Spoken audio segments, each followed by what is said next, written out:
NeoCoV, अब ये शब्द आपको इस वक्त हर तरफ दिखेगा, खबरों में, अखबारों में, टीवी पर और सोशल मीडिया पर तो है ही। क्या है ये? चीन के कुछ साइंटिस्ट ने एक वायरस नियोकोव का पता लगाया है। अब जो खबरें आई हैं उनके मुताबिक नियोकोव को बहुत ही खतरनाक वायरस कहा गया है। ये दावा किया गया है कि अगर ये इंसानों को हुआ तो हर 3 में से 1 इंसान की जान जाएगी। बस फिर क्या था? हर तरफ अफरा तफरी मच गई, लोग डर गए। भाई डरना भी जायज़ है। कोरोना वायरस ने दुनिया भर में जो तबाही मचाई है, उसके बाद वायरस शब्द सुनते ही डर लगता है। पर ऐसे माहौल में ज़रूरी है कि हम सनसनीखेज खबरों से थोड़ा बचकर रहें। जिस नियोकोव वायरस की बात हो रही है वो अभी तक इंसानों में तो फैला ही नहीं है। ये पाया गया है केवल साउथ अफ्रीका के चमगादड़ों में। हमें सेहत पर बहुत सारे लोगों के मेल्स आए हैं जो नियोकोव वायरस के बारे में जानना चाहते हैं। ये क्या है, क्या ये इंसानों में फैल सकता है, ये कितना खतरनाक है, वगैरह। तो हमने ये सारे सवाल पूछे एक्सपर्ट से ताकि आपका जो डर है उसे दूर भगा सके। देखिए, सबसे पहले जान लीजिए कि नियोकोव वायरस है क्या। देखिए, सबसे पहले हमें ये जानने की ज़रूरत है कि ये जो कोरोना वायरसेस हैं, ये एक फैमिली ऑफ वायरसेस हैं और या एक ग्रुप ऑफ वायरसेस हैं। ये 4 प्रकार के होते हैं: अल्फा, बीटा, गामा और डेल्टा।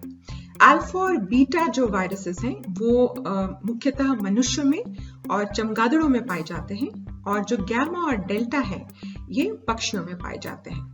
तो ये जो आप नए नियोकोव वायरस की बात सुन रहे हैं, जिसके बारे में आपने सुना होगा कि चाइना के वैज्ञानिकों ने हम सबका ध्यान उसकी तरफ आकर्षित किया है, तो सबसे पहले हमें ये देखने की बात है कि ये जो वायरस है ये अब तक सिर्फ साउथ अफ्रीका के चमगादड़ों में ही पाया गया है। ये वायरस मनुष्यों में नहीं पाया गया है अब तक। दूसरी बात यह है कि ये जो शोध है या ये जो आप पेपर जिसकी बात सुन रहे हैं कि ये आर्टिकल पब्लिश हुआ है, ये प्री प्रिंट है। प्री प्रिंट का अर्थ ये होता है कि ये अभी तक पीयर रिव्यू नहीं किया गया है।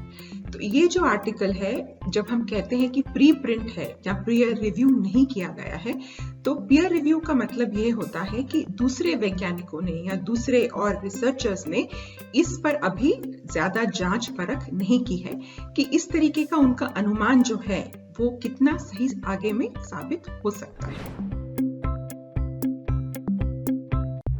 ये नियोकोव वायरस की जो हम बात कर रहे हैं, ये कहा जा रहा है या ये अनुमान है कि ये जो नियोकोव है ये हो सकता है कि 2012 में एक और कोरोना वायरस आया था जिसका नाम था मर्स, उसकी तरह हो सकता है।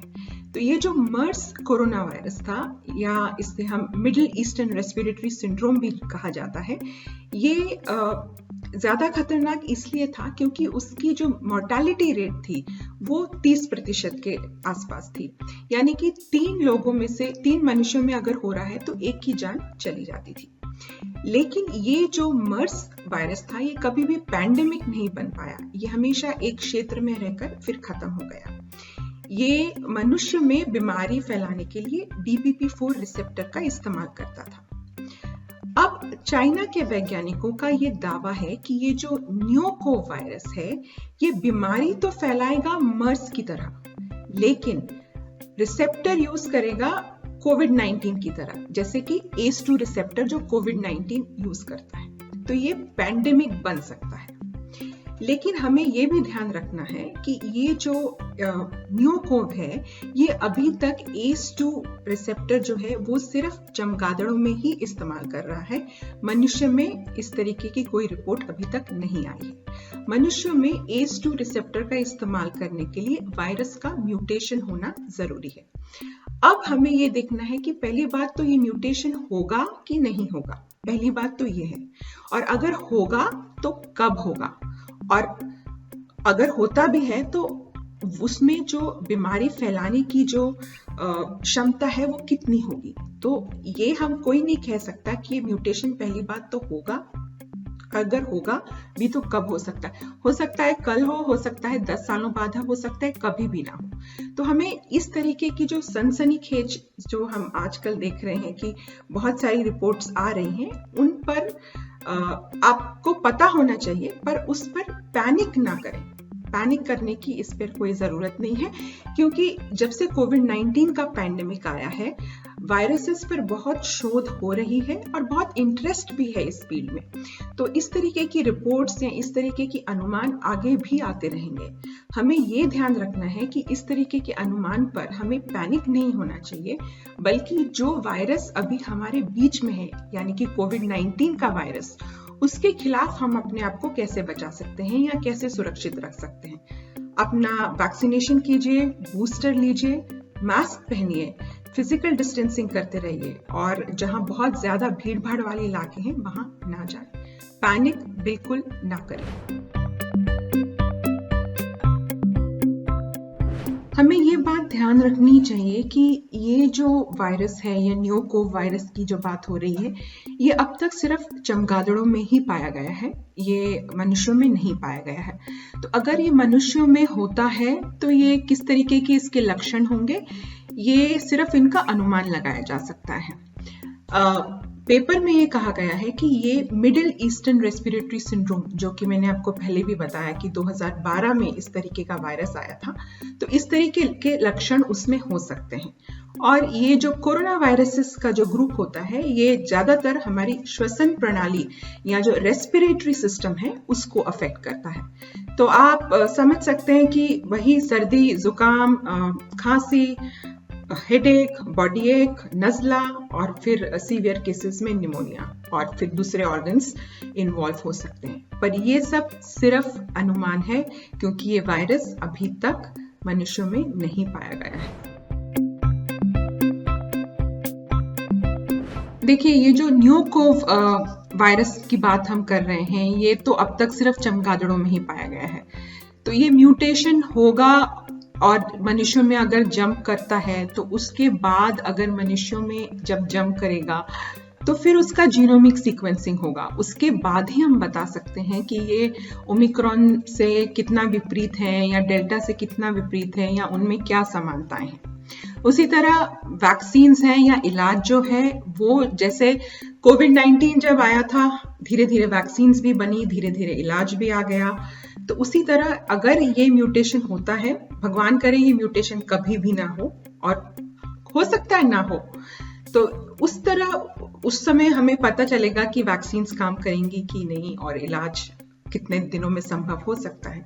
तो ये सब अभी जो हम सब सुन रहे हैं, ये सब प्री प्रिंट है, ये अटकलें हैं, अनुमान है। किसी को भी निश्चितता से पता नहीं है कि ये क्या इसका नतीजा निकलेगा। तो फिलहाल हमें ये ध्यान रखना है कि आज की जो वायरसेस है, आज की जो कोविड-19 की वायरस है, उस पर से अपना बचाव कैसे आप कर सकते हैं, उस पर ध्यान। डॉक्टर मोनिका की बातें सुनकर आपने राहत की सांस जरूर ली होगी। भाई मैंने तो ली। अभी न्यूकोव वायरस से घबराने की जरूरत नहीं है। ऐसी कोई भी रिपोर्ट सामने नहीं आई है जो ये दावा करे कि न्यूकोव वायरस इंसानों में फैलता है। इसलिए फिलहाल जिस वायरस ने हमारी जिंदगी नरक बना रखी है, उस पर ध्यान दीजिए, सुरक्षित रहिए। अब बढ़ते हैं सेहत के अगले सेगमेंट की तरफ। जानिए क्या डिओड्रेंट लगाने से आपको ब्रेस्ट कैंसर हो सकता है।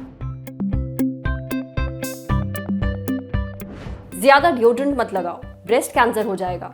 क्या यह मशवरा किसी ने आपको कभी दिया है? ये बहुत ही आम धारणा है।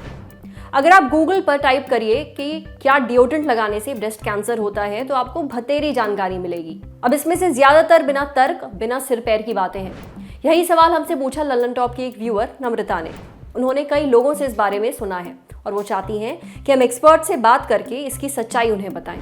इस बारे में हमने बात की डॉक्टर जगदीश शिंदे से। उनका कहना है कि कुछ लोगों को ऐसा इसलिए लगता है क्योंकि डिओड्रेंट में होते हैं केमिकल्स और ये छिड़का जाता है शरीर या फिर कपड़ों पर।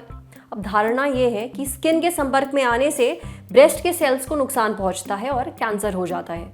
अब इस बात को लेकर कई स्टडीज भी की गई हैं, पर किसी भी स्टडी में ये साबित नहीं हो पाया है कि ये दावा सच है। डॉक्टर जगदीश ने भी ये बात साफ की है कि ऐसा नहीं होता है, ये केवल एक मिथक है।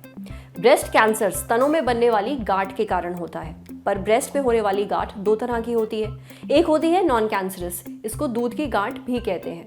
दूसरी होती है कैंसरस गांठ। अब जब तक हम ब्रेस्ट के कैंसर की जांच नहीं करवाते, तब तक बोल नहीं सकते कि ये कैंसरस गांठ है या फिर सादी गांठ है। इसलिए हर गांठ की जांच करवाना बेहद जरूरी है, समझे। अब बढ़ते हैं सेहत के आखिरी सेगमेंट की तरफ, खुराक, एक झकास सी हेल्थ टिप। क्या ज्यादा अंडा खाने से डायबिटीज का खतरा बढ़ता है? हाल ही में ब्रिटिश जर्नल ऑफ न्यूट्रिशन में छपी एक स्टडी खबरों में आई। अब इस स्टडी में लगभग 8,500 लोग शामिल किए गए थे। इन लोगों में अंडे की खपत और ब्लड ग्लूकोज के लेवल की तुलना की गई थी। नतीजे में कहा गया कि अधिक अंडा खाना डायबिटीज के खतरे से जुड़ा हुआ है। इस बात की सच्चाई जानने के लिए हमने बात की डॉक्टर अमिताभ से। उन्होंने बताया कि हर रोज एक अंडा या उससे ज्यादा भी खाना प्रोटीन का एक अच्छा सोर्स है।